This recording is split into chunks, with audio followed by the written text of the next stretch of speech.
with an open mind. Dhamma Talks by Sayadaw Jhaneyya. Dhamma Talks 6, on feelings. We must use meditation objects that are suitable to our individual characters. For example, a greedy character should contemplate feeling. Vedana. Feeling often manifests clearly in the body, but one should contemplate whatever feeling is arising and is most evident at the moment, as this depends on circumstances. People with anger or discernment-based characters should contemplate Dhammanupassana, that is, whatever arises at the six sense doors, discerning its impermanent nature, anicca. A deluded character, moha, should contemplate the body, kya. For instance, some people is used to nodding off while sitting.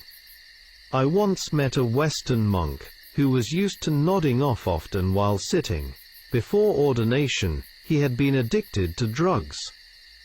Such practitioners may not yet be able to contemplate impermanence directly. They can only note phenomena. To contemplate anicca means to note and incline the mind toward the object, and to see that it does not truly exist, that it has already passed away.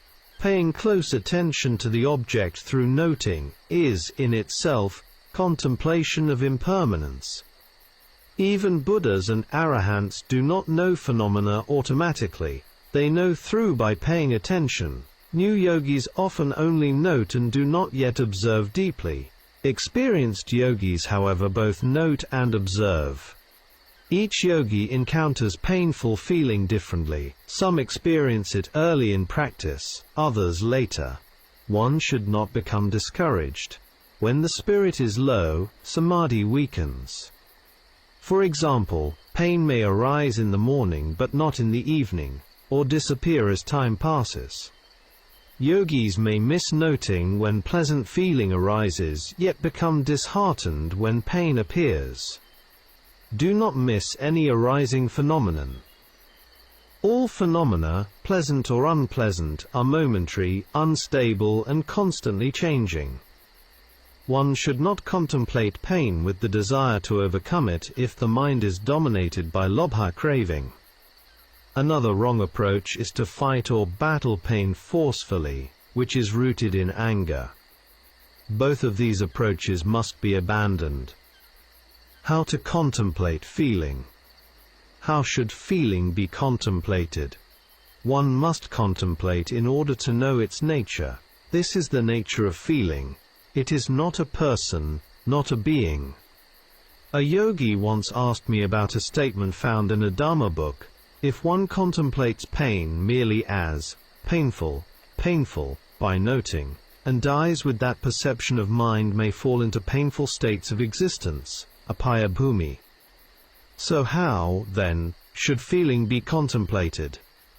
If there is no listening to Dhamma talks and no understanding of Dhamma, a person who is near death, oppressed by disease, may cling to the concept, my body is painful. This becomes improper attention, rooted in wrong view, ditthi, and craving, tanha.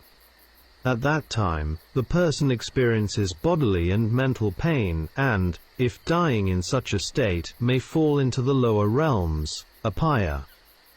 In correct contemplation, one does not attend to the body or body parts, but attends only to feeling as a dharma. Noting pain as pain is mindfulness, sati. Knowing its nature is wisdom, panna. Therefore, with noting sati and panna, even if death occurs, one will not fall into the apayas. If a dying person can separate the mind from the body, they can endure pain and die peacefully. See Sayadaw Jhaneyya, Espavanga meditation. According to Mogok Sayadaw, if a yogi discerns impermanence, anicca, painful feeling is no longer experienced as pain. Some people criticize blindly without practicing themselves. Mahasi Sayadaw explained this matter clearly in many ways in his books. In the early stages of practice, when samadhi is still weak, pain manifests through the body. As samadhi strengthens, the location of the pain becomes less distinct. As samadhi improves, the painful nature and the knowing nature become distinct to the yogi. At that stage, concepts and bodily form dissolve at the level of feeling, and the mind rests on the nature of feeling itself. When this happens, wrong view, ditthi, falls away. There are three ways of contemplating feeling, such as pain. Direct, face-to-face contemplation. One does not avoid pain, but centers on it through contemplation. Even though it makes one become tired, one can realize Dhamma quickly. Following pain with mindfulness, happiness will arise. As in Ajahn Mahabua's experience, he was able to sit for an entire night until morning without moving. The ambush method. Contemplation with samadhi strength.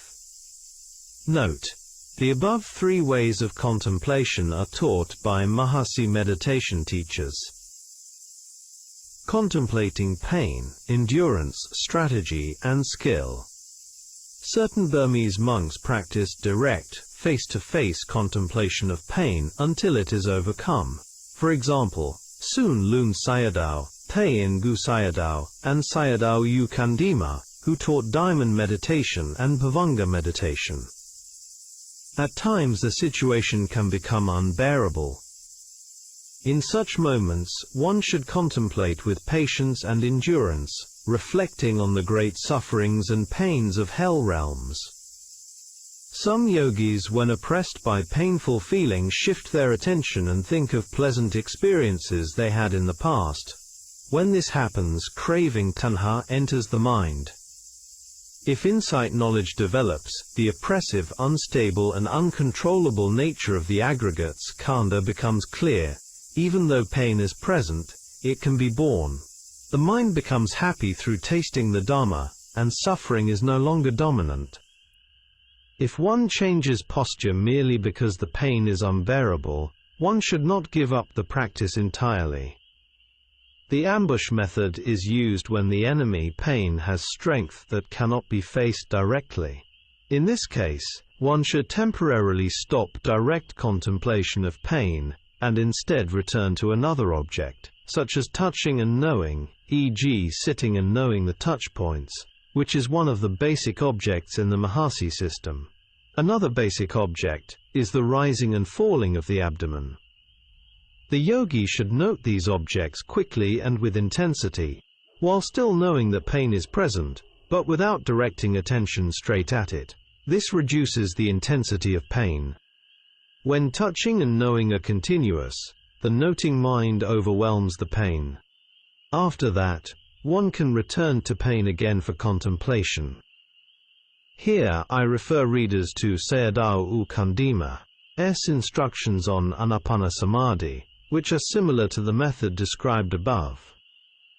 See my translation, A Noble Search.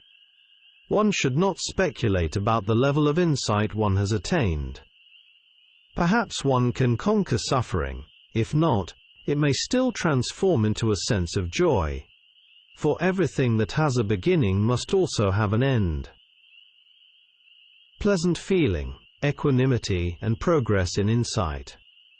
If pain changes into pleasant feeling, sukha, the yogi must also note it and should not follow it. Otherwise, the level of insight knowledge will decline. It is suitable to practice with samadhi strength method, especially for elderly practitioners. The yogi should contemplate the primary objects of sitting practice, touching and knowing, or rising and falling of the abdomen. As samadhi develops, pain decreases. At that point one should return to noting pain again. With the strength of samadhi, insight knowledge develops more slowly. The realization of Dhamma takes longer time. 3 ways of contemplating feeling. From the Sakkapanha Sutta Dika Nikaya Sutta number 21. Contemplate painful feeling by enduring it. It was like prying out a thorn with another thorn in the foot. Contemplate pleasant feeling as suffering, because every pleasant feeling exists between 2 painful states. Contemplate neutral feeling as impermanent and unstable. Yogis should not delight in sensual pleasures, as this wastes precious time and can lead to the lower realms, apayas. Lay people, in particular, should reflect deeply on this. However, yogis may experience pleasant, painful or neutral feelings in relation to practice, and this does not lead to apayas. By contemplating these Vedanas, especially during or near death, one can even realize Dhamma at death or in the next life. See Sotanugata Sutta, Sutta number 191, Book of Fours, Anguttara Nikaya, AN 4.191. Insight, knowledge and happiness. When a yogi reaches knowledge of rise and fall, udayabhaya nana, and equanimity knowledge, the taste of Dhamma arises. This happiness is superior to worldly happiness.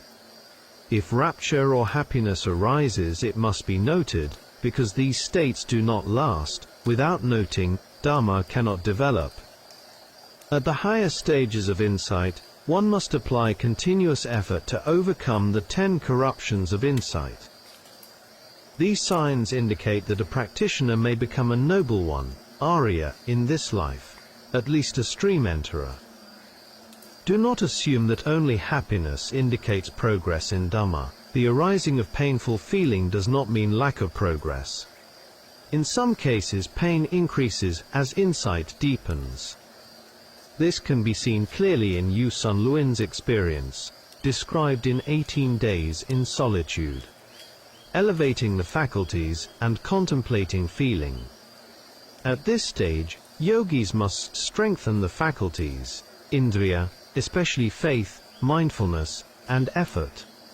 By doing so, they can attain higher insight knowledge. One should contemplate pleasant feeling, sukha vedana, as suffering, and incline the mind toward discerning rise and fall as suffering, knowing it as changing dukkha, viparinama dukkha. Neutral feeling is subtle and unclear. If it is not contemplated, delusion, moha easily arises. Therefore, when the object of contemplation is not clear, the yogi should contemplate the contemplating mind itself, that is, observe the following or proliferating mind. With respect to the 3 kinds of feeling, one should contemplate painful feeling, dukkha vedana, through noting in order to overcome it, otherwise displeasure, domanassa, arises. If one is unable to contemplate pleasant feeling, greed, lobha, arises. If neutral feeling is not clearly known, it turns into delusion. When a yogi can discern impermanence, anicca, through contemplation, lobha, dosa and moha do not arise, and the process of dependent arising, paticca samuppada, is cut off. Understanding dependent arising, both as a process and as a teaching, is therefore extremely important for one's practice. Hence, one should study and reflect on Mogok Sayadaw's Dhamma talks. Insight contemplation and sabhava lakkhana. In insight contemplation, if one contemplates by directly attending to the object, one will discern its sabhava lakkhana, its individual or intrinsic characteristic. This knowing occurs in the present moment. Sabhava lakkhana refers to the nature of non-self, not a person, not a being, but an intrinsic phenomenon. For this reason, it is also spoken of as an element. Bhatu.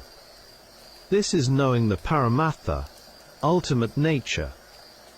If one knows the arising of a phenomenon, and also knows its vanishing, and contemplates thoroughly, one knows the beginning, the middle and the end.